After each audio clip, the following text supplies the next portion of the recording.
2026 সালের ফিফা বিশ্বকাপ মাঠে গড়াতে এখনো 1 বছর বাকি।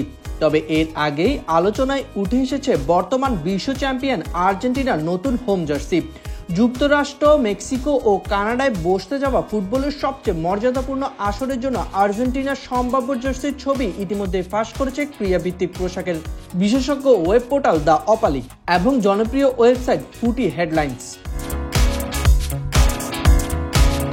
নতুন জার্সি ডিজাইন 2022 সালের বিশ্বকাপে ব্যবহৃত জার্সির আদলে তৈরি হলেও তাতে যোগ করা হয়েছে আধুনিকতার ছোঁয়া। আগের মতোই থাকছে সাদা আকাশে নীল লম্বা স্ট্রাইপ, যা আর্জেন্টিনার ঐতিহ্যের প্রতীক। তবে প্রতিটি নীল স্ট্রাইপে এবার ব্যবহার করা হয়েছে গ্রেডিয়েন্ট ফিট শেডিং, যেখানে হালকা নীল থেকে গাঢ় নীল রঙের পরিবর্তন দেখা যাবে।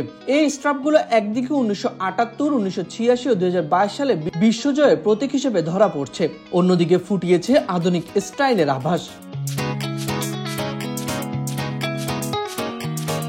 জার্সির গলার অংশে ভি আকৃতির গাঢ় রং, যা একইভাবে পুনরাবৃত্তি করা হয়েছে হাতার প্রান্তেও। কাঁধের ওপর বরাবরের মতো থাকছে অ্যাডিডাসের কালো 3টি স্ট্রাইপ, যা সাম্প্রতিক ক্রিড ডিজাইনের ধারাবাহিকতা বজায় রাখছে। জার্সির বুকের অংশে ডানে আর্জেন্টিনা ফুটবল অ্যাসোসিয়েশনের সঙ্গে চুক্তিবদ্ধ প্রতিষ্ঠান অ্যাডিডাসের লোগো, মাঝে ফিফা 2026 বিশ্বকাপের আনুষ্ঠানিক লোগো এবং বামে এএফ এর 3টি তারকা খচিত শিল্ড। 3টি লোগোই আবার সোনালী রঙের। এছাড়া জার্সির সঙ্গে মিলিয়ে নেভি ব্লু শর্ট ও লম্বা মোজা পরবেন ফুটবলাররা।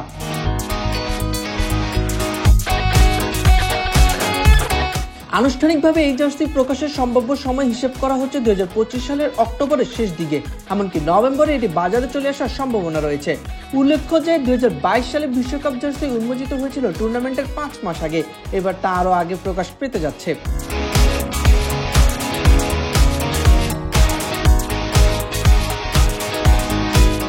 2026 সাল বিশ্বকাপ হবে ইতিহাসের সবচেয়ে বড় আসর, যেখানে প্রথমবারের মতো অংশ নেবে 48টি দেশ। আগে যেখানে বিশ্বকাপে অংশ নিত 32টি দেশ, এবার সেই সংখ্যাটি আরো বড় করে দিচ্ছে ফিফা। লাতিন আমেরিকান অঞ্চল থেকে সবার আগে বিশ্বকাপে জায়গা করে নিয়েছে ডিফেন্ডিং চ্যাম্পিয়ন আর্জেন্টিনা। তাদের পথ অনুসরণ করে এরই মধ্যে যোগ্যতা অর্জন করেছে ব্রাজিল ও ইকুয়েডর।